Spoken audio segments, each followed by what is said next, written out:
Ladies and gentlemen, welcome back to Obsessive Compulsive Gaming. I am the Obsessive Compulsive Gamer, and this is my review for Ninja Kamui Shinobi Origins. So dear viewer, if you don't mind, don't forget to subscribe to this channel and like this video.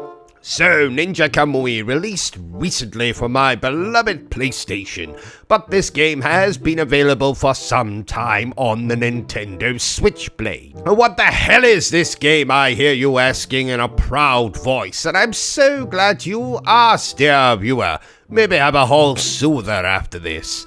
This game is essentially a prequel to some animated series, in which we play as a ninja and run through stages, hacking and slashing enemies, robots, boss fights, giant tanks, you know, that kind of thing. A bit like the old Shinobi games, just with a more cartoon aesthetic. And for the most part, I enjoyed this game. What I didn't enjoy, and what was something that took me a couple of hours to notice, is that in every single stage, there is a timer.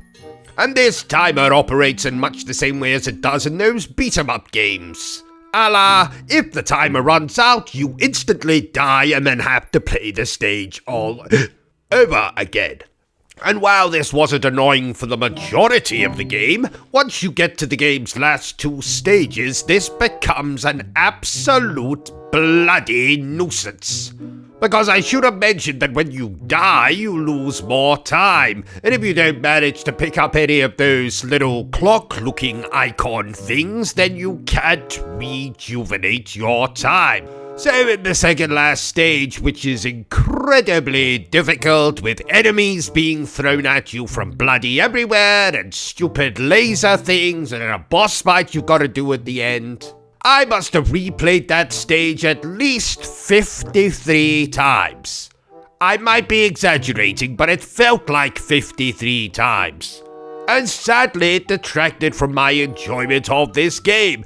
So what was once a typical Shinobi clone with cartoon graphics became an absolute bloody nuisance.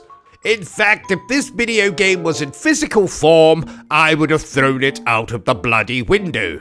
I wouldn't have done that right away. I would have had to have opened the window first, then thrown it out of the window, because this isn't movie land. People don't fly through glass in real life, I think. So if you're prepared to deal with that little bit of frustration, then I recommend you pick up the game. It's incredibly cheap, and I would say it's worth it.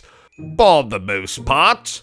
Therefore, I'm going to score Ninja Kamui Shinobi Origins a 6 out of 10. So there you have it, ladies and gentlemen, my totally not improvised review for whatever the hell this video game is called. I can't be bothered to try and say the title of the game again.